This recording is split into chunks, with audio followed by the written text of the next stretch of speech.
Come back to Romania. It's great to have you here again. Yeah, we're very excited to be here. First of all, I want to say congratulations for your new album. Thank you. We played it on the radio and we got excellent feedback. Oh, great. Thank you. Yeah, That's they loved good. it. I want to ask you, what made you choose the title, War of Well, it was one of the songs that was called War of Kings.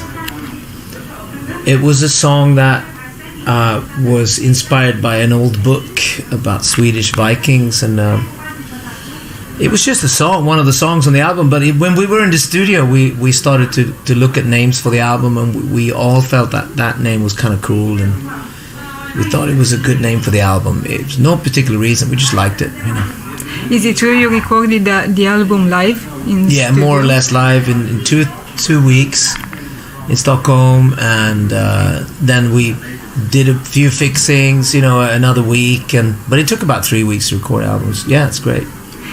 Not too many bands do that anymore. No, but that's the problem too. They overwork it too much, you know. It's overproduced, overworked. You need to find the feeling. You need to find the core of rock and roll, like Led Zeppelin did, like Deep Purple did, Black Sabbath. You need to find what they did, you know. In those days, you didn't do all those overdubs and stuff. But we used to, in the 80s, we did a lot of fixing and stuff and overdubs. But in the new era of this band, the last 11 years, when we started again, we are more organic. We are on a musical and sonic adventure. We're learning more about, you know, the real rock and roll, the real expression, the deeper expression, bit of soul, bit of blues, bit of, you know. It took a lot of time, you know, 1,000 shows, and we're getting here. But is it worth to release albums anymore? Can I you think live so. from sales? Yeah, there's not many sales, but I think it's still important. I was a bit angry with all these bands 10 years ago saying we're not going to release any more albums and it's not worth it, we're not going to. But the funny thing is, people are now starting to record albums anyway. The big bands, they said they wouldn't, but they are. Because it is important. It's important to show what you're doing. It's important to show that you are passionate and that you do good stuff, because people are going to pay a lot of money to see you live. You need to show that you're still passionate and doing new music. I think it's important. Otherwise, you're just going to listen to the old stuff. Do you see a future for CDs or as a physical object? Or do you think that downloads? It's going to be difficult to keep the CD, but I think the CD will last like the vinyl has lasted. I think it will be there. I think it's actually people out there that really likes the CD.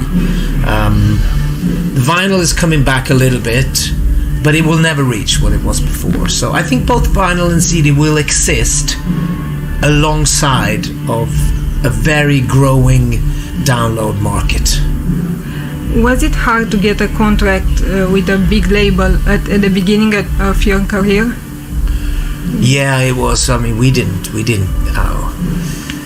We were. There was some record companies that said no to Europe because we were singing in English and we were playing loud guitars and had long hair. And in Sweden in those days they weren't ready for it, you know. But then the only way for us to make it was to go into a rock competition, and we won that rock competition, and the prize was to record an album. So we had to do that because they wouldn't sign us otherwise. We were too difficult, you know, too loud. What do you think about talent shows nowadays? Do you watch The Voice, X Factor? Sometimes. Yeah, a little bit. I like when artists write their own stuff, you know, because we always wrote our own music. So I'm more interested when the artists write their own music. That's why I don't like the show so much.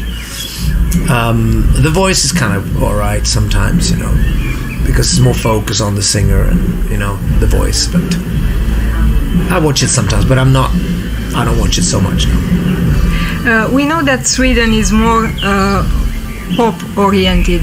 I mean, your country won Eurovision so many times. Yeah.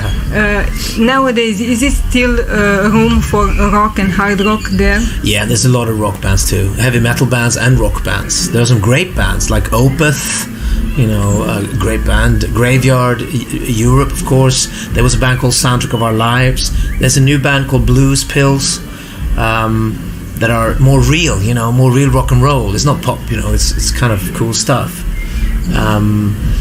But there's a big pop scene, and always been since ABBA, But we were the rock band. We were the first rock band to come out of Sweden, with guitars, loud guitars. So it's 2015. The world's in turmoil, but if you listen to the music and rock music, you don't really see that. Where's the need of protest? No, I think rock and roll should be an expression and entertainment. I think it should be an expression of the soul, of the musicianship, and it should be entertainment. I think we need the balance of music as a entertainment, a balance to cope with the wars, the troubles. Music needs to work as a